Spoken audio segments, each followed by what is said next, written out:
Alright, back today with the challenge lock set from the Thelockpicer1969. It's a progressive set. I've done a video on lock 1 and lock 2, so if you haven't seen those, go ahead and go back and check those out if you want to see those locks. Today we are going to pick number 3.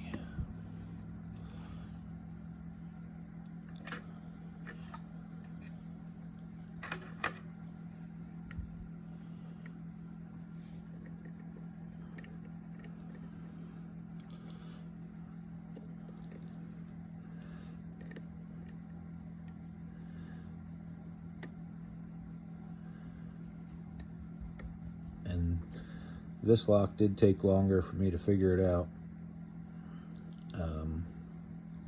I spent more time trying to get it open the first time around than the other two, but once I figured out its secrets, I think I can pick this one the easiest of the group after, like I said, after figuring out what's going on. And the key here in a few seconds ought to verify what I believe and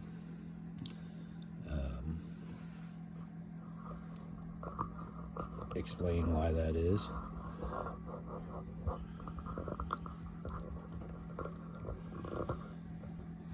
Okay, so like I said, we do have a key. I'll lock that back up, and I'm sure, well, there's the key. So you can see there's either zero lift or just barely have to brush, just barely nudge pins 1, 3, and 5. So you really only have to pick pins 2 and 4.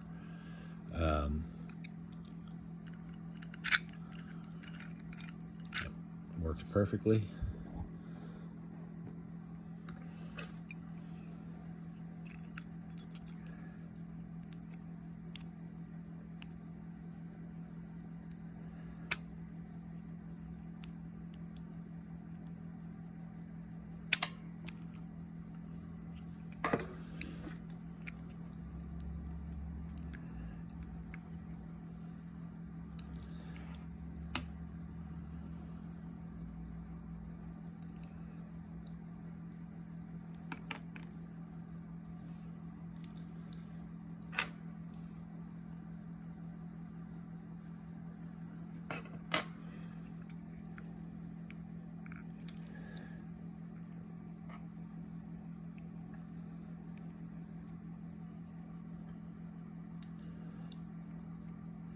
We've got a custom key pin, standard driver,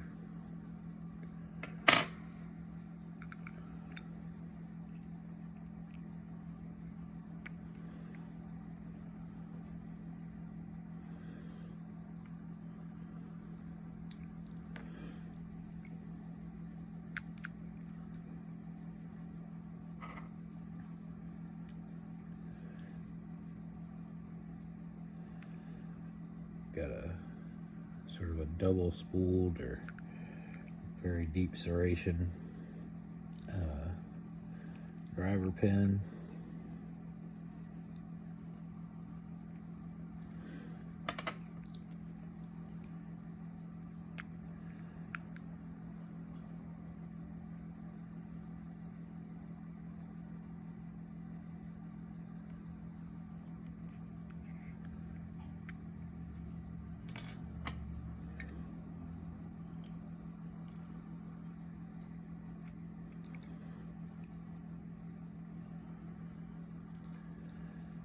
standard driver, and another custom key pin.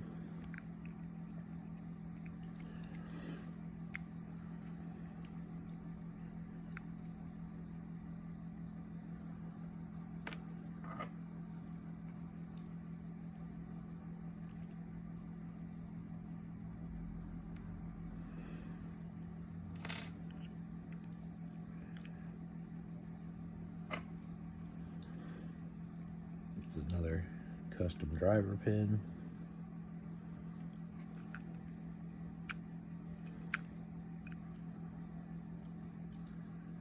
And a custom key pin.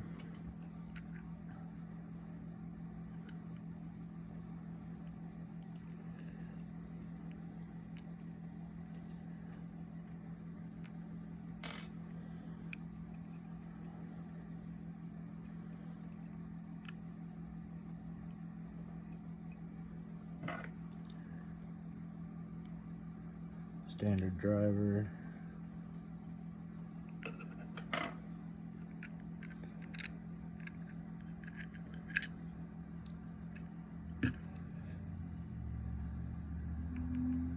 And a custom key pin. Nothing on the core. Nothing on the body.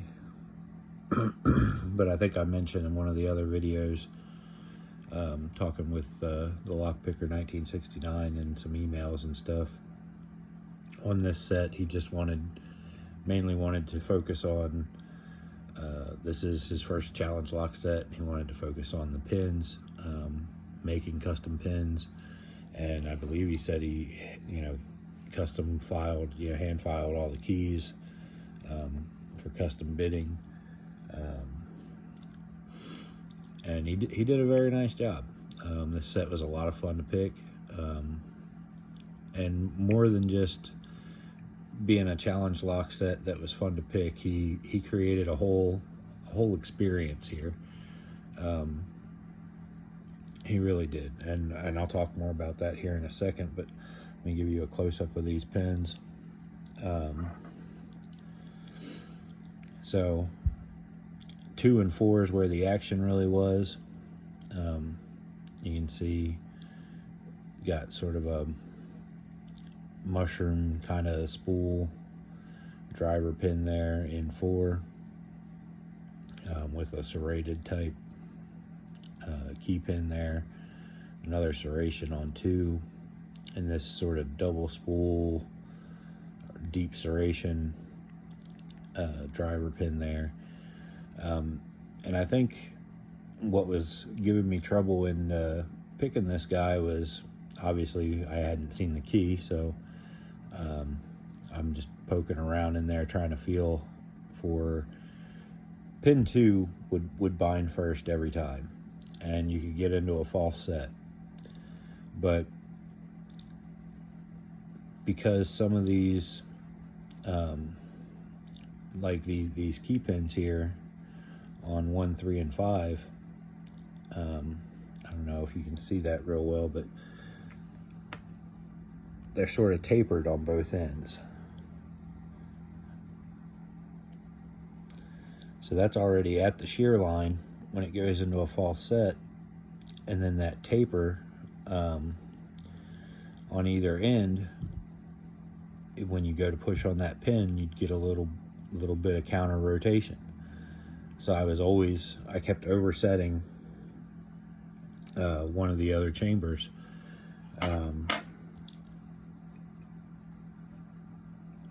which is why this one was the most difficult. At least took me the longest to open up the first time. I kept getting nowhere. I'd get an overset and get stuck and have to reset the lock and start again. And I think it's those tapers on the tops of the key pins that were giving me false counter rotation, false feedback, until I finally did get things picked in the right order. And like I said, once I figured it out, there's only 2 pins that have to be picked. So once I knew what was going on, it's fast to pick. But as far as getting into the puzzle for the very first time, it was tricky because those tapered pins were throwing me off with false feedback. So before I end this video, I'm going to talk a little bit more about, like I said, he created a whole experience here.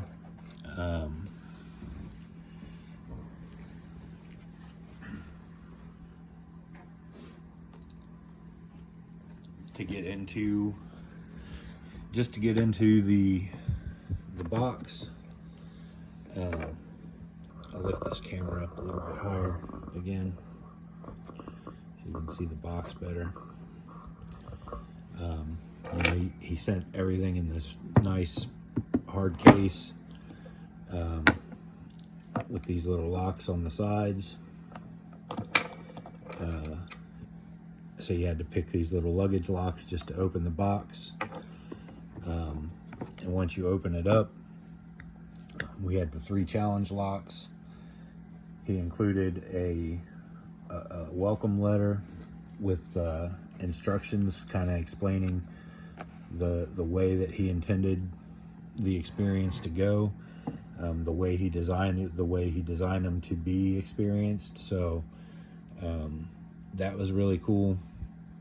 He had took the time to create a short questionnaire. You know, I think there's 5 or 6 questions on it. It's and the questions are about, you know, my opinions on the locks and what he could do to improve, how I felt about them, what I thought about them after picking them, but before I gutted them, and then also what I thought if my opinions changed after gutting them. So like I said, he put a lot of work into it. It's a really nice presentation. It was a very fun experience. Everything about this was a great experience. It was a lot of fun. I'd love to do it again. I'm going to try and do more challenge locks on this channel. If you're watching this video, if you haven't checked out the Thelockpicer1969's channel, I'm going to put a link in the description to his channel, so be sure to go and check him out. He's doing some cool stuff over there, and I can't wait to see what he comes out with next, what the next set of challenge locks is going to be. This set was a lot of fun, and I know he said on his next go around he's working on playing with some core modifications, some undercuts, and different stuff like that. So